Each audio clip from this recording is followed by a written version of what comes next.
어딘가에서는 선을 그어야 될 테고, 그러면은 잘려나가는 억울함도 있을 거고, 부당하게 살짝 이익을 보는 쪽도 있긴 할 텐데, 약간의 오류 가능성은 남겨두지만 이게 복잡하게 얽혀있기 때문에 이걸 풀 수가 없잖아요. 예를 들면 뒤섞여 있기도 하고, 그러면 어딘가를 자르면 약간 난 손해야 하는 쪽도 있을 거고, 약간 이익 보는 쪽도 있을 텐데, 결국은 이제 입법적 결단으로 어느 선인가를 정해야 되는 상황이 되는 것 같은데, 이건 합의해서 처리할 수 있는 일은 아닌 것 같아요, 개별적으로.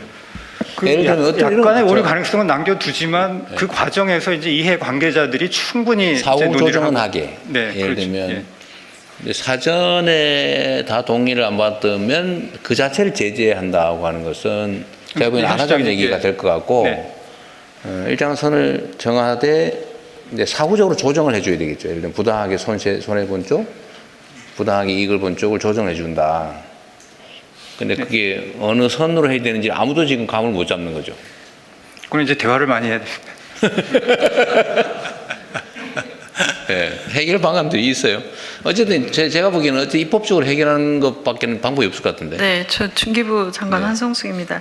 그 뭐 정확한 해법이라고 말하기는 어렵지만 오늘 말씀도 듣고 또 업체들 말씀 들어보면 일본하고 싱가포르는 이미 사실은 이 TDM 면책 조항을 넣은 법 체계를 가지고 있는 상황이기 때문에 그런 부분에 대한 고려를 해서 저희가 전체를 대상으로 한꺼번에 들어가긴 좀 어렵지만 계속 오늘 뭐 김세엽 대표도 얘기했고 중소기업 스타트업을 대상으로 해서 먼저 한번 그 입법 조치를 하고 거기에 부분적으로? 대한 면책 조항을 좀 주고 그리고 연구 과제를 갈 수 있도록 하고 하는 그 단계를 좀 밟아가는 게 필요하지 않을까라는 생각이 들고요. 그리고 면책 요건이라고 하는 것들을 좀 더 규정을 해보자. 아까 사실은 이제 뭐 문화부에서 말씀하셨지만 그것만으로는 지금 미국에서는 굉장히 많은 소송들이 일어나고 있기 때문에 이 법적인 제도적인 기반 없이 이 스타트업 중소기업들이 움직이기는 좀 어려워 보입니다. 그래서 그런 부분에서 중소기업 AI 활용 확산법을 좀 준비하고 있는데요. 그 과정 중에 적법한 요건이라고 무엇인지에 대한 말씀들을 좀 더 나눠보고 지금 물론 적법한 데이터 요건이라는 게 합숙 과정상의 저작권 침해를 방지한다거나 여러 조치들에 대한 고민들을 하고 있으니까 이걸 좀 업계랑 이야기를 해보고 말씀을 좀 나눠보면 좋겠다는 생각이고 아까 대통령이 말씀하신 것처럼 이제 음악저작권협회 이렇게 말씀하신 특정한 영역에 대해서는 저는 좀 명쾌해 보입니다. 그렇지만 지금 스타트업들이 좀 해보고 싶은 건 넓게 어떤 결과가 나올지도 모를 그런 실험을 해보려면 그런 서비스를 만들어 보려면 넓게 보고 한번 그냥 제약 없이 좀 만들어 봐야 되는 것들이 있어서 그런 부분에 대한 거는 좀 법적으로 지원해야 되지 않을까라는 생각이 들고요. 또 한 가지 이제 이건 사실 제가 담당하고 있는 부처랑은 관계없지만 전에 데이터를 모아서 검색을 만들고 그 뒤에 했던 한 가지 더 방안은 문화적인 컨텐츠를 만드는 쪽에 대한 지원을 전폭적으로 하는 겁니다. 이 인공지능 데이터라고 하는 것이 사실은 데이터 품질이 기본적으로 좋아야 하는 거기 때문에 사람이 만들어내는 데이터가 양이 줄어들면 아무리 학습을 시켜도 좋아지지 않습니다. 그래서 사람이 만들어내는 데이터에 대한 지원을 어떻게 할 것이냐는 건 또 다른 관점으로 좀 별도로 집중 지원해야 될 부분으로 보입니다. 예를 들면 저도 이제 법률가라서 그러는데 이게 다른 사람이 막 아무 제한 없이 다 보고 즐기고 이용할 수 있는 걸 전제로 한 데이터들도 있잖아요. 예를 들면 페이스북에 글 쓴 거 그거 보라고 한 거 아니에요 지금. 보고 인용하라고. 근데 그게 아니고 책으로 저작물로 낸 경우 이런 건 좀 다르잖아요. 그죠? 그런 것들을 적절하게 차별적으로 대우하는 입법을 하는 건 어떻습니까? 네, 그 부분이 이제 로그인으로 막아놓은 경우라든지 뭐 그리고 유료로 판매하고 있다든지 이런 부분에 대한 제약들을 한번 정리를 풀어야 될 것 같고요. 근데 책도 사실 도서관에서 이미 본문 검색으로 좀 풀린 데이터들도 있을 겁니다. 그래서 그런 것들을 좀 나눠서 좀 구분해 보면 어떨까라는 생각이 듭니다. 중소기업부 장관이셔서 그러는데 중소기업만 이용하게 하면은 기술 발전에 상당히 크게 제약이 올 것 같은데.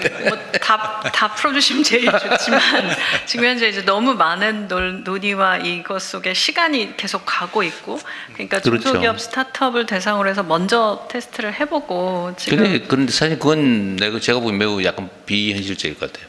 이거 입법 하나 하는 거 이거 지금 오늘 이렇게 쉽게 얘기하지만 아마 막 머리끄댕이 잡고 그런 일이 벌어질 사안 아닌가요? 쉽게 합의하기 어려운 건데. 네, 실제로 지금 일본의 TDM에 대해서 말씀들을 많이 하시는데 2009년에 도입된 겁니다. 올해 그 지냈네요. 이후로 18년에 한번 개정이 됐고 그 다음에 이제 생성형 AI가 나오니까 지금 막 서둘러서 상세한 가이드를 막 내고 이러고 있습니다. 그러니까 이게 뭔가 하나의 솔루션이라고 생각하기에는 아직은 좀 저희가 논의해야 될 게 되게 많습니다. 그리고 조금 전에 그 말씀하신 것 중에 페이스북 같은 경우 갖다 쓰면 되지 않느냐가, 개별 포스팅은 이렇게 딴 사람들이 공유하는 것은 가능하지만 그 데이터를 아예 들어가서 기계적으로 크롤링해서 가지고 오는 거는 robot.txt라고 해서 그걸 못하게 막아놓습니다. 그건 그 회사가 그렇게 하고 있는 거고. 네네. 예를 들면 블로그도 있을 수 있고 어디 인터넷 댓글로 쓴 거, 이거 사실은 아무나 많이 보라고 하는 거 아니에요? 많이 보고 많이 이용할수록 즐거운 일 아닌가 그건? 아까 너무 짧아서 설명을 미처 못 드렸는데요. TDM 조항은 말씀하신 것처럼 일본은 공정이용 조항이 없기 때문에 그 보충적으로 좀 활용되고 있고, 반면에 싱가포르는 아시다시피 AI에 굉장히 적극적이거든요. 그런데 싱가포르는 공정이용 조항도 있고 TDM 조항도 있습니다. 그래서 우리가 지금 논의할 거는 뭔가 기업들을 위해서 좀 숨통을 풀어줘야 되는데요.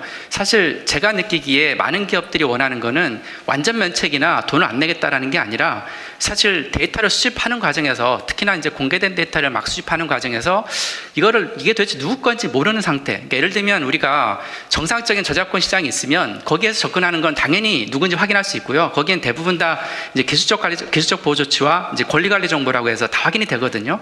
그것까지 하는 것이 아니라, 그렇지 않은 데이터도 무수히 많은데 그런 데이터들을 가져다 쓰고자 할 경우에 그 누군지를 식별하거나 또는 그를 개별적으로 다 이용 허락을 받는 그런 부담을 줄여주자는 거고요. 이후에 어떤 수익이 나거나 어떤 비용 같은 게 발생했을 때 그거를 누구에게 얼마나 부담하고 또 어떻게 우리 나눠줄 것이냐라는 것은 별개의 문제로 논의할 수 있기 때문에 이 앞부분의 위험성을 좀 어떻게든 풀어주는 게 저는 굉장히 시급하다고 생각합니다. 맞는 말씀이세요. 이익을 나누고 책임을 어떻게 하고 하는 문제는 나중 일이고, 그거 따져서 완벽한 상태로 하려 그러면 아마 다 버스 다 지나간 다음 되겠죠.